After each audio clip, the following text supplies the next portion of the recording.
Sebetulnya Maryam atau Maria, jadi itu hanya sekedar nama. Tapi kalau kisahnya itu tentu beda.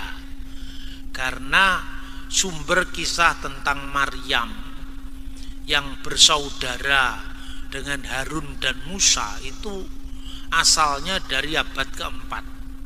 Itu namanya kepercayaan Nasrani Mandayan. Bukunya ini judulnya adalah Haran Gawaita. Itu kitab sucinya kelompok sesat namanya Nasrani Mandayan. Sekte Nasrani Mandayan itu tidak ada kaitannya dengan Bunda Maria ibunya Yesus. Soal bahasa mesti dibedakan dengan teologinya.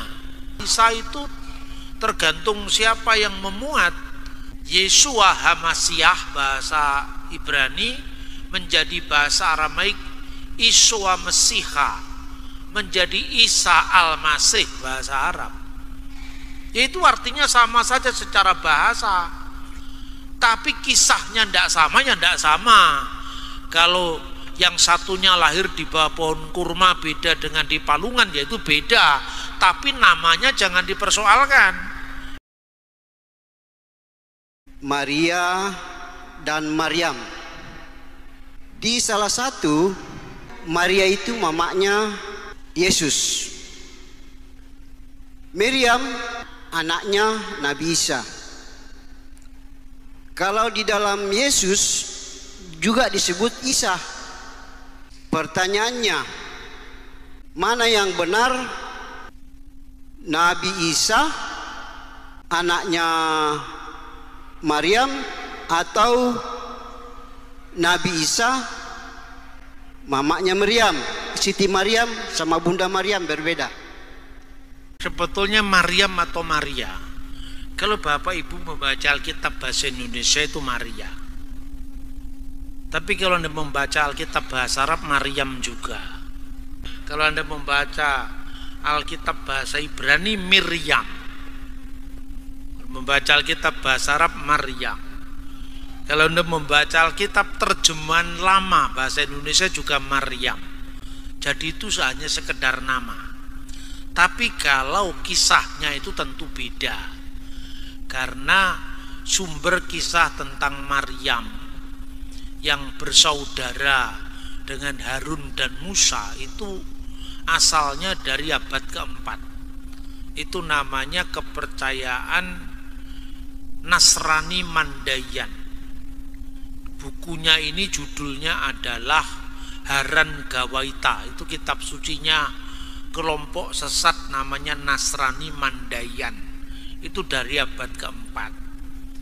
Nah, itulah disebutkan bahwa Miriam itu masih keluarga Amram. Amram itu yang diarabkan jadi Imron. Itu tidak ada kaitannya dengan Bunda Maria dalam Alkitab. Jadi tentu itu berbeda. Itu asalnya dari abad keempat. Abad keempat itu dari sekte Nasrani Mandayan. Itu tidak ada kaitannya dengan Bunda Maria ibunya Yesus. Karena ibunya Yesus itu asalnya dari keturunan Raja Daud, dari Yehuda. Meskipun ibunya berasal juga berkerabat dengan Elizabeth, yaitu dari keturunan Lewi. Tetapi pencatatan silsilah dalam budaya Yahudi selalu dari silsilah bapaknya, maka disebut sebagai keturunan Daud. Karena itu maka Maria dalam perjanjian baru ibunya Yesus entah disebut Miriam, entah disebut Maria, yaitu orang yang sama kalau kisahnya sama. Tapi kalau kisahnya berbeda, dilacak asal usul kisah itu dari mana, ya saya kira itu. Soal bahasa mesti dibedakan dengan teologinya. Termasuk Isa itu tergantung siapa yang memuat. Kalau yang dimuat itu hanya soal istilah, itu asalnya dari bahasa Aramaik. Karena bahasa Aramaik itu misalnya huruf Yod dalam bahasa Ibrani seringkali tertukar dengan huruf Alef atau Hamzah. Misalnya Yese bapaknya Daud bahasa Ibrani. Kenapa jadi bahasa Indonesia Isai? Ayo sekarang. Yese jadi Isai. Maka Yesua dalam bahasa Arab menjadi Iswa, dan huruf O panjang dengan huruf hidup Waf itu kadang-kadang dibaca alif panjang.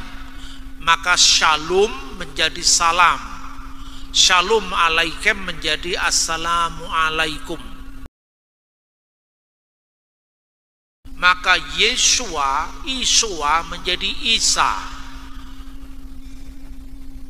Yesua Hamasiah bahasa Ibrani menjadi bahasa Aramaik Iswa Mesiha menjadi Isa Al-Masih bahasa Arab.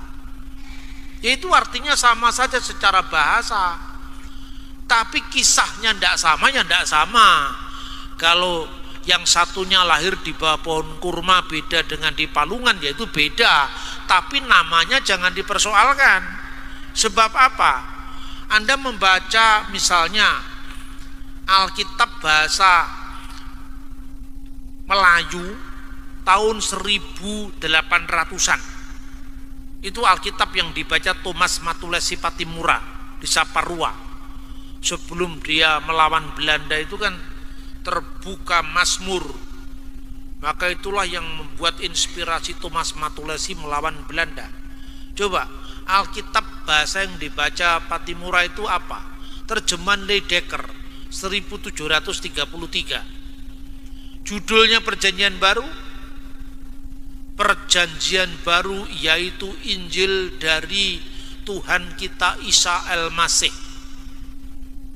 Di situ disebut Isa Al-Masih, makanya orang Ambon itu opa-opa kita. Kalau menyebut tuang Allah, tuang Isa, tete manis itu tuang Isa, itu hanya Tuhan Isa, tidak usah dipersoalkan. Kasihan gereja Isa Al-Masih. Terus saya tanya, jangan persoalkan bahasanya, tapi persoalkan teologinya. Kamu pilih gereja Isa Al-Masih, anggota PGI yang termasuk tua itu mau jadi anggota PGI sudah di bawah tahun 60-an itu. Gereja Isa Al-Masih, sinodenya di Semarang. Atau gereja Yesus Kristus dari orang-orang suci zaman akhir. Anda pilih mana sekarang?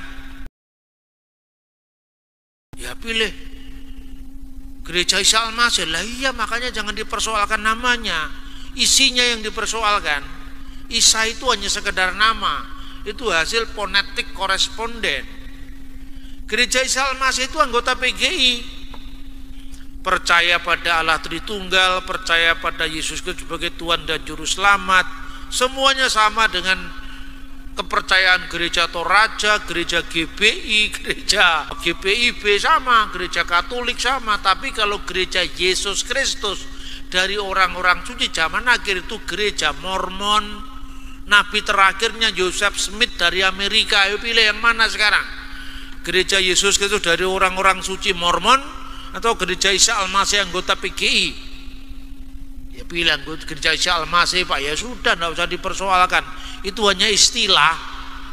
Nah, apologet kita itu kadang-kadang kurang literasi, bermodal militansi, asal serang, asal bisa menjawab tantangan orang luar, makanya tantang menantang. Itu tidak bagus untuk konteks kemajemukan kita. Kita mesti menjaga keberagaman kita, bukan hanya keberagaman antar gereja, tapi juga keberagaman antar bangsa. Makanya berapologetika itu mesti dengan lembut, hormat, dan dengan hati nurani yang murni. Itu ya saya kira yang bisa sampaikan tentang Miriam. Karena kalau Anda membaca Al-Quran dalam bahasa Ibrani sama juga. Kalau Quran bahasa Ibrani itu diterjemahkan, salah satu penerjemahnya itu Joel Rivlin. Itu kakeknya Presiden Israel yang kemarin baru diganti. Ha-Quran Hamifwar Bismillahirrahmanirrahim diterjemahkan dalam bahasa Ibrani Beshem Elohim Har-Rahman Viharahum. Lalu Asmuhul Masih Isa bin Maryam, surat Ali Imran ayat 45, namanya Al-Masih Isa putra Maryam. Dalam Al-Quran terjemahan bahasa Ibrani, Vesemu Hamasiah Yesua ben Miriam.